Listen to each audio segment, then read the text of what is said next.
Hi!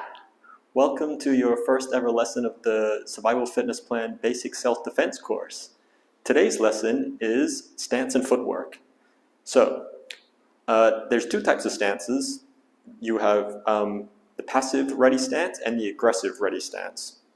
So when someone first comes up to you and they're aggressive or you think they're going to attack you, you're going to use your passive ready stance. And basically what that is you're just going to take a step back and put your hands up, just like this. Okay, your palms are open and they're facing your opponent, and this makes it so it's very non-aggressive. If you have fists and you're more closed in, it's more likely to incite them to want to fight you. So you're just going to be very passive. You're going to be like, hey, I don't want to fight. The main thing is that your feet just take a natural step back, and that puts you in a more balanced state. When your feet are together like this, it's easy to get pushed over, okay, and to get pulled around. But when your feet are like shoulder width apart and facing your opponent, it's very hard for them to push you, okay? And with your hands up, it means you can deflect anything that comes. Now, there is a step where you can be even less passive than this. For example, if there's just someone walking around there not confronting you yet, but you think they might, maybe they're on drugs or something, and you just want to be ready with your hands up, you can kind of just like rub your chin or something, right? And then just move away and just make sure you're in like a ready stance. Just to make sure that if they do come up to you, you can react fast. So that's the passive stance. It's important that you take a step back as well, because that's much more passive than taking a step forward. Okay, so step back, hands up. The aggressive ready stance is basically the same, just more compact.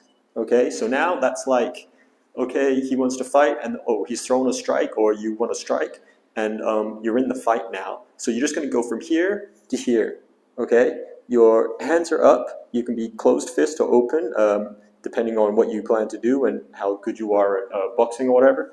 And then your chin is tucked, right, to protect it from blows. You sink down a little bit more, it gives you more balance, and then you're able to move on your feet a bit quicker, right? And then you can block, you can strike, and that's the aggressive stance, okay? So, just to recap, that's your passive ready stance. Hey, I don't want to fight. Oh, now I'm fighting, okay? Or, oh, what's this guy up to? Oh, he's coming up to me? Oh, hey, I don't want to fight. Oh, now I'm fighting, okay? The next thing we're going to work on is footwork. So once you've adopted your stance, footwork is very important. And actually, the footwork we're going to learn today, in a self-defense situation, you're probably not going to use very much of it, okay? But you might if there's like multiple opponents. But if it's one-on-one, just an attacker, and you're just going to fight and run to get out of there, you're not going to use it. But it's extremely important to learn it because it conditions your body to stay balanced, okay? Without proper footwork, you're unbalanced, and balance is extremely important because if you fall on the ground, you're in big trouble, okay? So the first thing we're going to do is called the forward shuffle. So you're in your passive ready stance, and all you're going to do is push off your back foot and then go forward a little bit like this. So just try that, and then turn around and try everything you practice on both sides, okay? You practice on your right side, practice on your left side. Okay, and speaking of right side and left side, it's important that put your strongest side forward. Okay, I know in boxing they always say put your weakest side forward, but that's for competition. Okay, it's something different. For self-defense, always put your strongest side forward because you want your strongest arm or your strongest side of your body, which will be doing most of the attacking because it's faster, because it's closest to the target.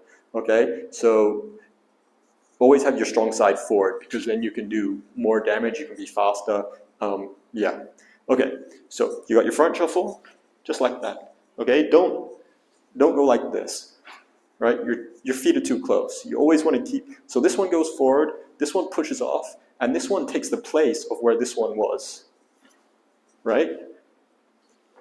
This is my lead, this is my rear. Okay, so that's the forward shuffle. And now you also want to do the back shuffle, which is essentially the same, just opposite, right? So you push off your front and move your back foot. Okay? So guys, make sure you're actually doing this. Don't just watch the video, okay? You can join along too, and then you'll get some time at the end to practice more. Okay, so now we want to join those two together. So you go front, and you can speed it up a bit.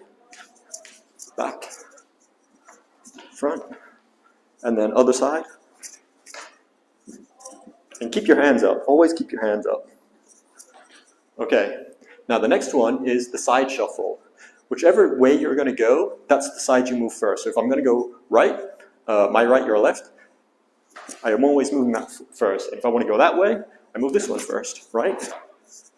Just like in front and back, if you want to, when you're moving forward, your forward foot always moves first, right? Because you don't want to telegraph. Telegraphing is showing your opponent what you're going to do by body movement. And yeah, so you don't want to do that. So in order to stop doing that, you got to move the first foot first, okay? And if you're going to go back, that one goes first. And if you're going to go to the right, you're going to go to the left. Okay. Now, when you're doing lots of side steps, if you're doing a couple, you'll see that your stance will probably naturally even out a bit. But just when you're about to fight again, just make sure that when you stop, that you come back so your feet are facing your opponent, okay? When your feet are facing your opponent, it also closes off your target area, like your groin and stuff. So that's what you want to do. You don't want it in a full straight line because that puts you off balance, but you don't want it too wide like a kung fu horse stance, right? Because you're front on. So yeah, you don't want that. Okay, and the next one is circular steps. So you go around like this. Okay, it's basically the side step, but just in a circular movement. So if you've got lots of opponents, this is what this is for. And in advanced courses, in the Fighting Fit course, you will do multiple opponent training. So it's good to practice this stuff now, so by the time you get to that, you're very good at it. Okay, and the final one is the diagonal movement. So that's pretty much the same as the forward or the backward, but you're just moving in a different direction. Okay? So this shuffle, with these movements, you can pretty much move in any direction, okay? And practice stopping your feet, like this. Okay, so your exercise for today is to practice that, right? Do your forward, back, side circles. Make sure you keep your hands up and just shadow box, right? Shadow box is basically fighting an imaginary opponent, okay?